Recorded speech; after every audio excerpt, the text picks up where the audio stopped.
This is Vadim Krasnooky, Media Center Ukraine. Greetings to all the journalists who have joined us to spread the truth about the key developments in Ukraine. Long lines at gas stations, severe restrictions, 10 or even 5 liters per car, and we have fuel prices going through the roof. We have here today an energy expert, Mr. Serhiy Kuyun. Good afternoon, Mr. Kuyun. Thank you for being with us. Can you tell us more about when and how the fuel crisis in Ukraine will end? Good afternoon, everyone. I would like to remind you what is the main reason for these problems. This is the war. The first thing that was destroyed back on the 24th of February is the system of fuel supplies in Ukraine, because almost 100% of imports or 80% of fuel consumption in Ukraine came from Belarus, Russia, and the sea.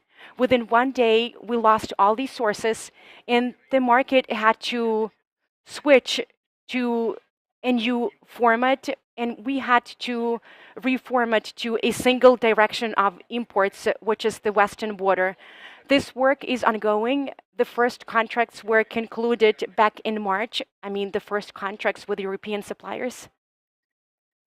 Ukrainian companies contracted enormous amounts of fuel, but there's another big challenge right now.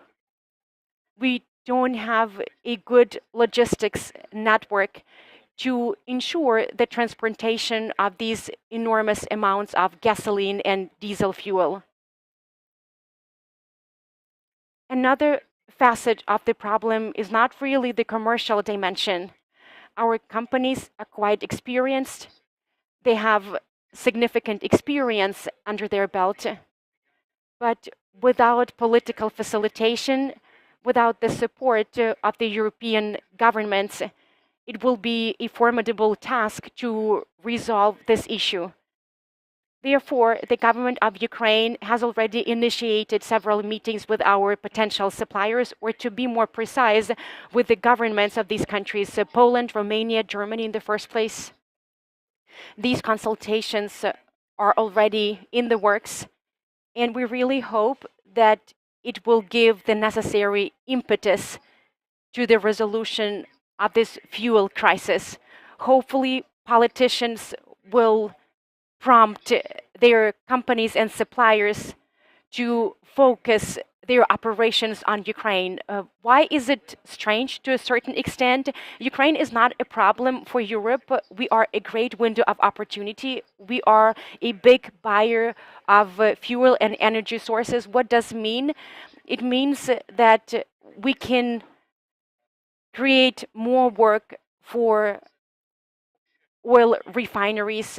We can also enhance the operations of European ports and logistics hubs. This is the money that Ukraine is willing to invest in Europe. But there are some narratives circulating that Ukraine is yet another problem. But once again, let me reiterate that Ukraine is a big buyer, and it's important to retain big buyers. We just need to build and streamline the transportation logistics. And I really hope that by the end of the month, by the end of May, this fuel crisis will have mitigated. I don't really think that we will be able to fully remove the deficit, but at least we will not really have the same stringent restrictions like now. So does it mean that we should not respect any significant improvements in this situation within 1 week? That will be closer to the end of May. Exactly. There are a litany of problems, and we need some time to bring this fuel into the country, which requires some effort on the part of Ukraine. I believe that by the beginning of June, we should be able to increase the limits, maybe 20 to even 30 liters per car. and we will need about 2 months to build an effective system of fuel transportation and logistics. This one is clear. Thank you very much. You mentioned that the main factor that came into play is that we had to change the key supplier of fuel, because in the past we imported from Russia and Belarus, and right now we need to import from the western direction, and European countries were not ready for it. But we also understand that oil depots were on fire. The sowing campaign is in full swing. Which impact does it have on the fuel situation? It was a catalyst that accelerated the consumption of stock. About 20 oil depots were decimated within a time frame of 1 week. The Kremenchuk oil refinery was under attack as well, and that created an enormous problem indeed. Before the war, the plant accounted for 50% of the gasoline market in Ukraine. After the war, since consumption dropped, this share went up even further. And we can see that we are grappling most with gasoline. With regard to diesel fuel, the situation is slightly better. All these developments accelerated the fuel crisis because the market didn't start receiving imported fuel while domestic consumption was under assault. Hence, the exacerbation of the problem. You referenced gasoline and diesel fuel, but a lot of vehicles run on gas. So what is the current situation with gas? I guess the gas situation is the best one right now. Why? Because, first of all, there is no governmental regulation of prices for gas. But it's not even about regulation. I would not really call it regulation. We have an imperfect formula for calculating threshold prices. And that's why we were not able to bring in additional fuel into the country in April. The government revisited this formula that happened last week. And right now we have all economic preconditions to supply all market players with fuel. It will be cost effective to import fuel from Europe, but that requires some time. When we're talking about logistics challenges, first and foremost, I'm talking about railroad transportation. There's another powerful direction, which is ground transportation. We can transport by fuel tank vehicles, but it's an expensive endeavor and you cannot really import enormous amounts by ground vehicles. A lot of companies are already engaged in this type of imports. It turned out that there are some legislative and regulatory issues because requirements for vehicles are stringent in Europe. Our vehicles were not prepped for it. Multiple companies are refurbishing their vehicles in line with the European regulations. There are a lot of questions about regulating this type of transportation in Ukraine as well. It should be noted that the Ministry of Infrastructure is operating in a swift manner. They are very responsive to any challenges or any questions on the part of the suppliers. You know that last week a system of permits for fuel tank vehicles to enter Poland was repealed. In the past, the ministry initiated the cancellation of these permits with other European countries. Of course, this is not a magic wand and it will not solve all the problems overnight, but at least it's a testimony to the fact that there is a gradual approach to the resolution of this crisis.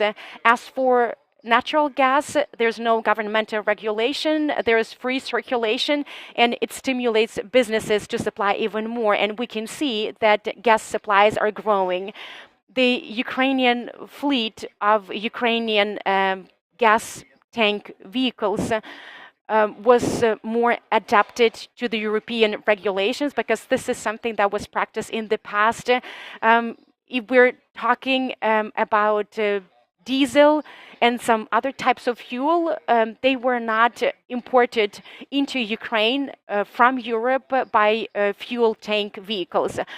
The situation with gas was very different. They had that experience under their belt, so they were able to reformat their operations within a short time frame. So the situation with gas will not deteriorate, right?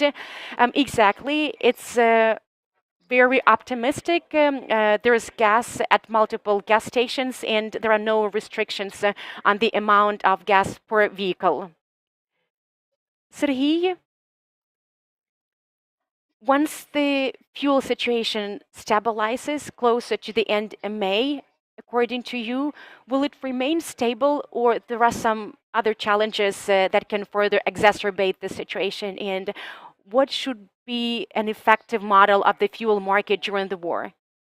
We need to keep in mind that war is war, and it will definitely make its adjustments. There are different possible scenarios. The adversary is targeting our transportation corridors and infrastructure, so we cannot really exclude the possibility of new surprises, new hitches, and setbacks. But what are some of the advantages of the new system being built right now? There are a lot of transition corridors. There are a lot of transit points. Fuel is imported by railroad via different border crossing points, and by ground vehicles as well. This system is quite diversified, so it will be challenging, even impossible, to completely destroy the system. Ukrainian companies adapted to the new reality. Everyone can see that it's quite dangerous to utilize oil depots. Therefore, the market reoriented their operations on consumption from the wheels, if I can put it this way. There's no storage as well. Fuel is transported from the border straight to gas station. And it's an issue of safety and security. It's an issue of swiftness and reliable system of gas supplies or fuel supplies. This system is being built right now. It will definitely be more effective, and this is something that we will have to contend with in the near future. So we will have to put up with the fuel crisis until the end of May. This is good news for Ukraine.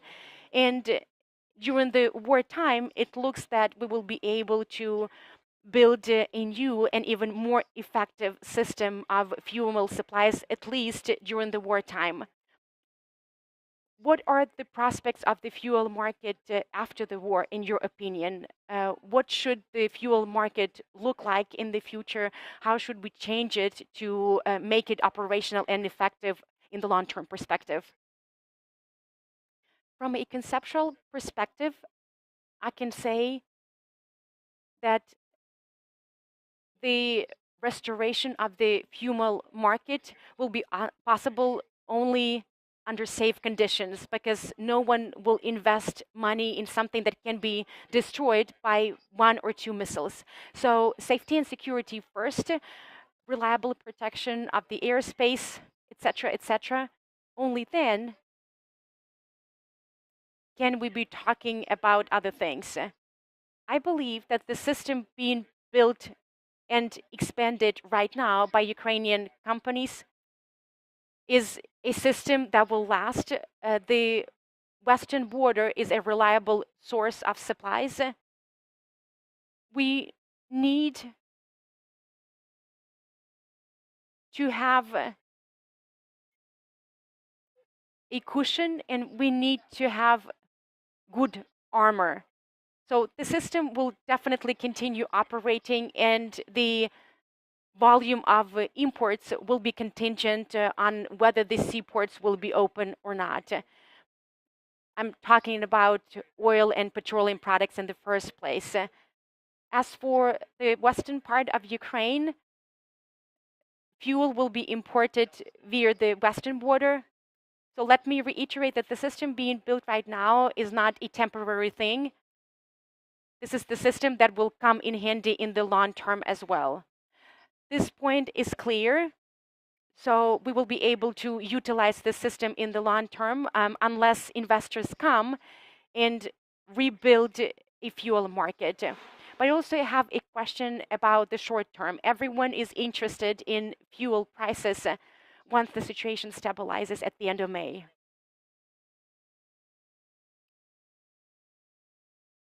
From a conceptual perspective, the formula of threshold prices is based on global quotas.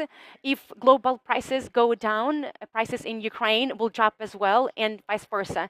This point is clear, but what I meant was how much more expensive fuel will become considering this change in logistics and supplies.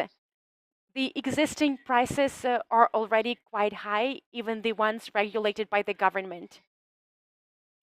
We need to understand that the demand created by Ukraine on the Ukrainian market caused an increase in prices within these contracts. Because if you're looking for fuel and you need a lot of it, you are ready to pay more, and it's just business, as they say. These contracts are signed with high markups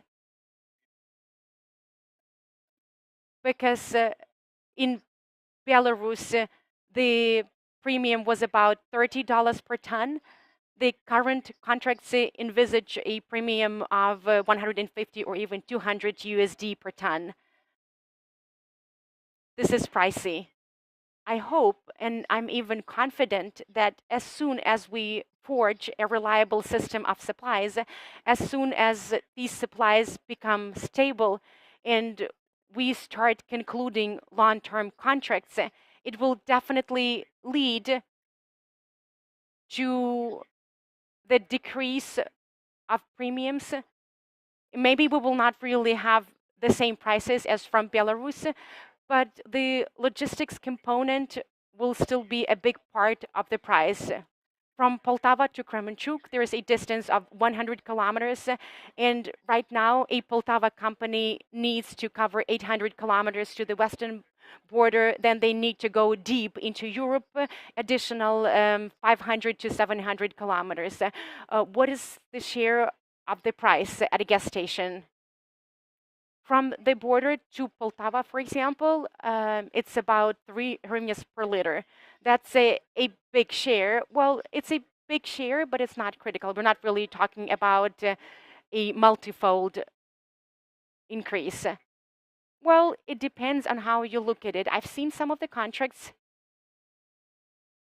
Supplies from Lithuania, 700 kilometers from the border. It costs 150 to 170 USD per ton, while the price of 1 ton is 1,000 USD. So we're talking about almost 17 to 20%. And we also need to include or incorporate the price within Ukraine. So all in all, we're talking about a share of up to 25% in the price. This is significant, and this will not disappear. And this is something that we will have to pay.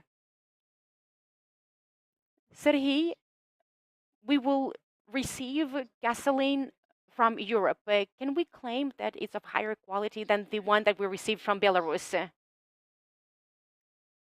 The Belarusians and the Kremenchuk oil refinery or the Volyn oil refinery, Western companies alike, all produce the Euro 5 standard fuel. It's more or less the same. There are no major differences. There's only one thing that I can add. I would like to remind everyone that at the end of March, the government allowed the use of fuel Euro 3, Euro 4. That was done to expand the geographic coverage for fuel search in Europe, because the most prevalent fuel is Euro 5 in Europe.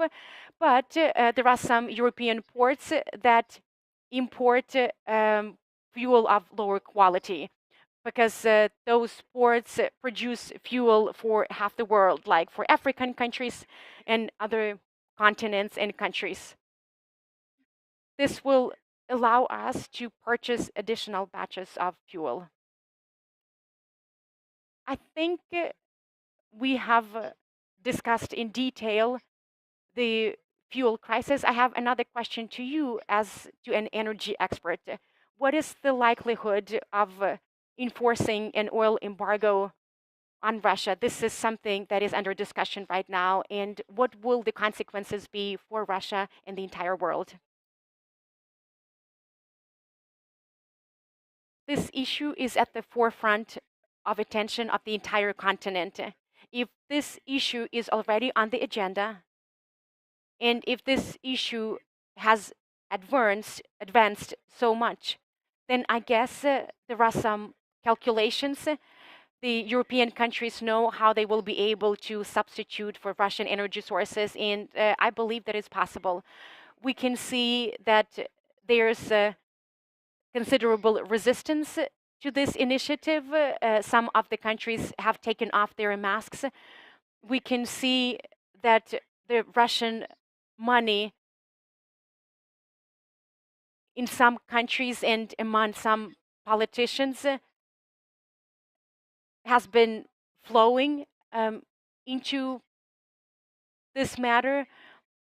For Russia, it has always been a pure business. And through this, the Russian Federation financed its interests. We can see the case of Hungary. This country is pretty much open about the fact that it's dependent on Russian money. The populist policy and those politicians that are in power in Hungary are there because of cheap energy sources. In Germany, the price is 2 euros, while in Hungary it's 1.4. Where does this price come? Because of lower oil prices. And by dint of this, they are winning elections. They are positioning it as their victory, their accomplishment. And then when they come to power, they basically block all the initiatives that Ukraine is trying to promote within the EU and NATO. I think that in this situation, Ukraine has to speak with a powerful voice. What is the thrust of the problem right now? There are some countries sitting on the southern branch of the Druzhba friendship pipeline passing through the territory of Ukraine. The two countries include Slovakia and Hungary. Ukraine needs to give a signal that if such European initiatives are sabotaged, Ukrainian can also have leverage, and we can either restrict supplies or we can completely cut off certain countries from this pipeline as soon as auctions end, because Hungary is the only deterring factor in this process right now. So let me repeat that Ukraine has to clearly communicate a message to the European Union that it can impact the situation. And this should definitely prompt the Hungarians to pivot in their policy. Ukraine facilitated the supplies of alternative fuel via the Druzhba pipeline to Slovakia, Hungary, and other countries. Hungarians, politicians, entire factions, and political forces blocked all attempts and initiatives on our part because we wanted to pump oil from Odessa via Brody and then supply oil to European plants via a different branch of the pipeline. And if those companies were not ready to purchase from us, we were ready to pump even further to Austria and Germany. But all these endeavors on our part were blocked by the Hungarians. And right now, they claim that they have no alternatives in terms of supplies, but they've never wanted to get diversified. They violated the EU directives because a directive was adopted a long time ago stipulating that each and every EU member state should have a diversified system of supplies, and one single supplier cannot make up over 30%. And right now we can see that Slovakia is 100% dependent on Russian gas. What is Slovakia?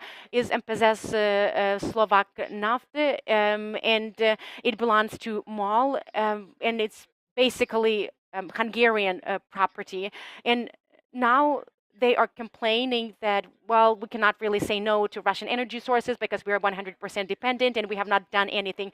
Why haven't you done anything? So they are basically in violation of the European rules and regulations. It's possible to build a new system. You can get diversified. There's a well-developed and established system of pipelines in Europe. There are different types of fuel that resemble the Russian oil, so they will not really have to upgrade or modernize anything. It's all about bargaining. It's all about auctions between different countries. So I think that this oil embargo will be introduced. So you believe that this is possible? Ukraine has to continue standing for it. Definitely, in this specific case, we can help them, or we can prompt them. If the Hungarians continue sabotaging, if the European Union is not important to them, then we can have our say. We can tell them, you know, guys, you count on this oil, but you will not get it. You have half a year, or you have 1 year, or any other time frame agreed on by the European Union. We need to integrate into the European system. We need to take into account the interests of all the EU member states. But in this specific case, we do have some levers of leverage, and we can reinforce the positions of those European countries that are siding with Ukraine in this war. Are there any questions from the audience? There are no questions. Serhiy, thank you very much. Well, there's one more point that I would like to add, if I may. It's related to fuel prices. We can see that the current situation is not really clear. We have a governmental regulation. Why was it introduced? In order to prevent fuel speculations and in order to protect the Ukrainians. Right now, this formula of governmental regulation is fully in line with the market reality, and it contains a good economic component for retail chains. Nonetheless, we can see more and more messages coming in about the fact that many gas stations worked directly bypassing governmental regulation. So the threshold price is 40 hryvnias. But if you have a look at the social media, there are a lot of messages and photographs. Prices are on the level of 64 hryvnias, 55 hryvnias, 45 hryvnias. Someone is doing it in a overt manner. Someone is doing it implicitly. So you approach a gas station, there's no fuel ostensibly, but then in reality you can purchase fuel, but just at a higher price. You go to another gas station and they are ready to sell fuel to you based on regulated prices, but then you have to pay extra on top of it. So the government has to speak out about it. We have this mechanism of governmental regulation aimed at protecting the Ukrainians. Therefore, the government has to combat this issue. Why do we need to have this governmental regulation in place if everyone is trading at their disposal, at their discretion?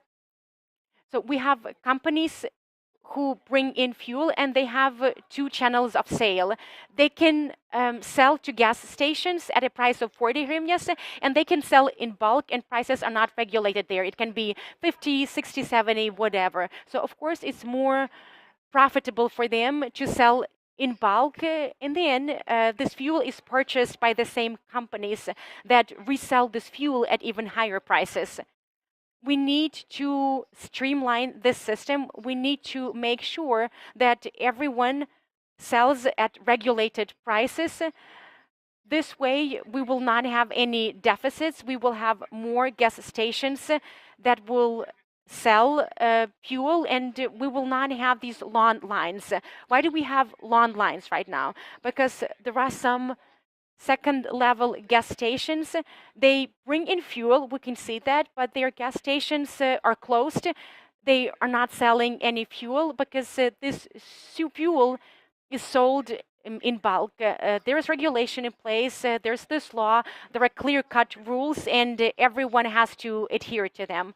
We've heard you, so the government has to speak out about the regulation of fuel prices, and the government needs to respond to these inflated fuel prices at gas stations. We've had Serhiy Kuyun, energy expert, with us. Thank you, Serhiy, for the detailed clarification of the fuel crisis and all the other matters pertaining to the fuel crisis.